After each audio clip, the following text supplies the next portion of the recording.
I'm Pat Keon, a senior research analyst with Thomson Reuters Lipper. I'm here to speak to you about fund flows activity for the week ended Wednesday, September 6th. We'll start by taking a quick look at the market activity for the week.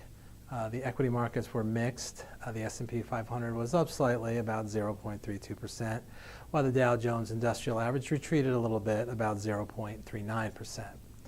Both indices suffered all their losses on one trading day during the week, Tuesday, September 5th. This was the day back after the long Labor Day weekend. And over the Labor Day weekend, geopolitical tensions heightened.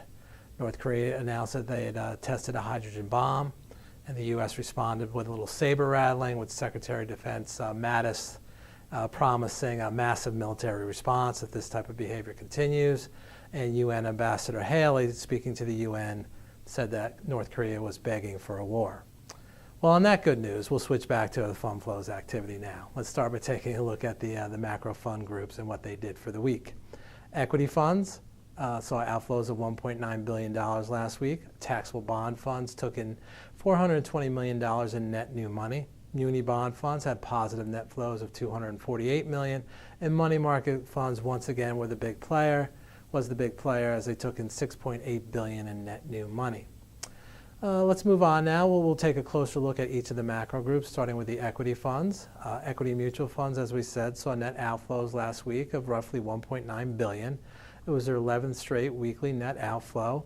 Once again, net outflows driven by the domestic equity funds. They saw $2.1 billion leave last week, while non-domestic equity funds took in just over $200 million in net new money. If we take a closer look at each of those subgroups, we see that the largest net inflows amongst the non-domestic equity fund group belong to international multi-cap core funds, which took in roughly $214 million in net new money, while the largest outflow amongst the domestic equity fund group belonged to the large cap growth funds group, which saw just short of $500 million leave their coffers. Let's move on to the equity ETF group now. This group saw net inflows last week. They took in approximately $833 million in net new money. It was their second straight weekly inflow. The major contributors to last week's inflows was the iShares Core S&P 500 product and the Spider Gold ETF, which took in roughly $2.2 billion and $890 million respectively. The largest outflow on the week belonged to the Spider S&P 500 ETF, which saw just about $3.3 billion leave their coffers. Let's move on to our taxable bond fund macro groups now. We'll start by taking a look at taxable bond mutual funds.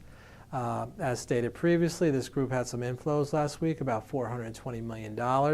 There's a second straight weekly net inflow. The major contributors to last week's inflows were funds in the Core Plus Bond Fund peer group and the High Yield Funds peer group, which had net inflows of $425 million and $277 million respectively. Moving on now to our taxable bond ETF group. This group also had net inflows last week, took in about $1.1 billion in net new money. This was the group's ninth straight week of inflows. Major contributors last week was the iShares iBox High Yield product and the iShares 20-plus year Treasury product, which had net inflows of $329 million and $253 million respectively. Conversely, the iShares iBox investment grade product had net outflows of $406 million. We're going to move on to our Muni Bond Fund group now. Net inflows for this group as well last week. They took in $248 million in net new money. This was this group's eighth straight week of net inflows. The big players last week was the High Yield Muni Debt Fund peer group, which had net inflows of $166 million, and the Intermediate Muni Debt Fund peer group took in $61 million in net new money. Our last group to take a look at is money market funds. Once again, the most net inflows last week. They took in about $6.8 billion in net new money. This was their sixth positive net inflow in the last 7 weeks.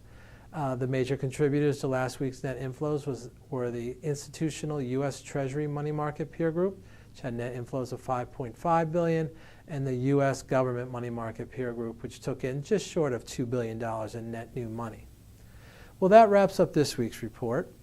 If you'd like to take a closer look at the data for yourself, please take a look at our website at www.lipperusfundflows.com.